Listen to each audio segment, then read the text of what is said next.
नमस्कार, आप देख रहे हैं आपकी आवाज, सबकी बात सच के साथ। तो चलिए रुक करते हैं आज की प्रमुख और बड़ी खबर पर। रायगढ़ में भाजपा का खाता खुला। वार्ड 18 से पूनम सोलंकी निर्विरोध पार्षद निर्वाचित। रायगढ़ में नगर निगम चुनाव से पहले ही भारतीय जनता पार्टी को मनोवैज्ञानिक बढ़त मिल गई है। वार्ड नंबर 18 से भाजपा प्रत्याशी पूनम सोलंकी को निर्विरोध विजयी घोषित किया गया है।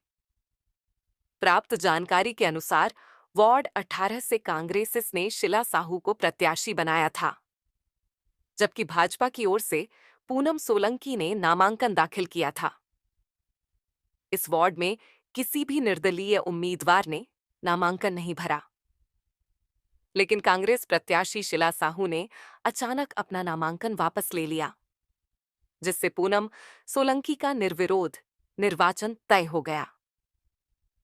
कांग्रेस प्रत्याशी के नामांकन वापस लेने के फैसले को लेकर राजनीतिक गलियारों में चर्चाएं तेज हो गई हैं।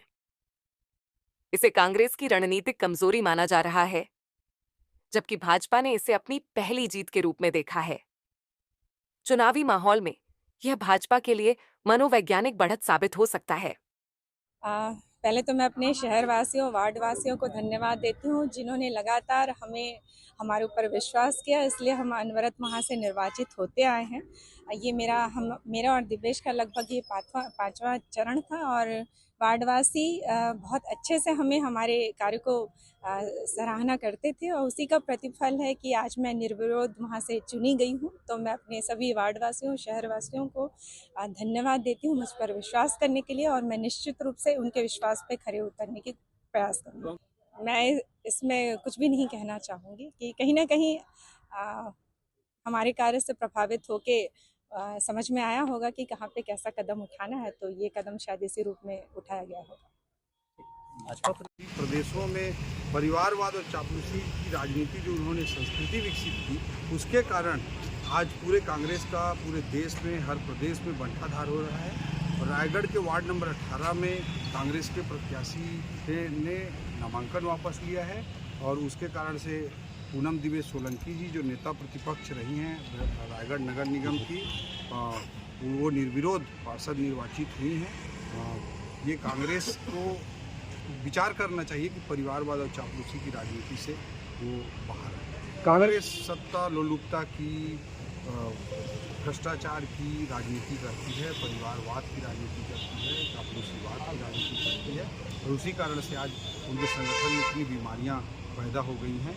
और ये परिवारवादी और चापलूसी मानसिकता की राजनीति करना जब तक नहीं छोड़ेंगे ऐसी। एक महत्वपूर्ण बात है केंद्रीय बजट पारित होने वाला छत्तीसगढ़ में बजट को लेकर आप वित्त मंत्री होने के नाते क्या सोचते, क्या होना चाहिए? छत्तीसगढ़ के लिए और पूरे देश के लिए मोदी जी ने जो विकसित भारत की नींव रखी है, उसी नींव के एक महत्वपूर्ण और मजबूत ईंट के रूप में इस बजट को देखा जाना चाहिए। 2047 तक भारत की इकॉनमी को विकसित एक डेवलप्ड इकॉनमी के रूप में इस्टेब्लिश करना। आज $3.7 ट्रिलियन की जो इकॉनमी है, वो आज एक्सपेक्ट कर रहा है, कोई $55 ट्रिलियन एक्सपेक्टेशन कर रहा है, कोई $50 ट्रिलियन का एक्सपेक्टेशन कर रहा है। तो आज पूरे दुनिया की फास्टेस्ट ग्रोइंग इकॉनमी है भारत की इकॉनमी, और उस नज़रिए से इस बजट को भी हमको देखने की ज़रूरत है। जैसे इंफ्रास्ट्रक्चर की मैं बात करूं, जब मोदी जी आए थे 10 साल पहले 2014 में, तो 2 लाख करोड़ टोटल इंफ्रास्ट्रक्चर पे एक्सपेंडिचर होता था भारत देश में। आज 11 लाख करोड़ का एक्सपेंडिचर। इसी रूप में बजट को देखने की ज़रूरत है, एक विकसित भारत के बुनियाद के रूप में बजट। मध्यम वर्गों के लिए इसमें कुछ जो मिलना निश्चित रूप से मोदी जी विकसित भारत की नींव भी डाल रहे हैं। जो ज़रूरतमंद लोग हैं, चाहे किसान सम्मान निधि की बात करें, चाहे प्रधानमंत्री आवास योजना की बात करें, चाहे आयुष्मान कार्ड की बात करें, जो गरीब कल्याण की योजनाएं हैं उसके लिए भी वो लगातार एफर्ट ले रहे हैं। और मध्यम वर्ग के लिए चाहे सुधार हो, चाहे हायर एजुकेशन हो, चाहे देश का विकास हो, उस माध्यम से मध्यम वर्ग को भी इन्फ्लेशन को कंट्रोल करना हो, मध्यम वर्ग के लिए भी लगातार। भैया, महापौर चुनाव के लिए जो चाय वाला प्रोजेक्शन है, ये कितना भाजपा के पक्ष में है? देखिए, जो जीवर्धन चौहान जी हैं वो एक ज़मीनी कार्यकर्ता हैं। 29 साल से पार्टी के लिए काम कर रहे हैं। 29 साल का जो उनका राजनीतिक जीवन रहा है, उसमें 15 साल तक भारतीय जनता पार्टी प्रदेश में सरकार में भी रही।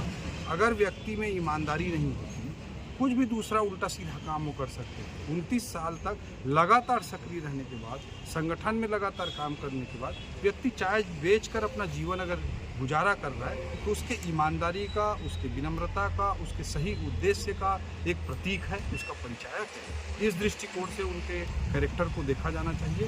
वो व्यक्ति भरपूर संगठन क्षमता से युक्त है, भरपूर चीज़ों को समझते हैं, ज़मीनी हकीकत को समझते हैं, गरीबों की स्थिति को समझते हैं और ईमानदार वो जो उनका व्यक्तित्व है, उसी कारण से 29 साल की राजनीति के बाद भी व्यक्ति चाय बेच रहा है। कांग्रेस जानबूझ के मुद्दा बना रही है इनकी सिधाई को लेकर।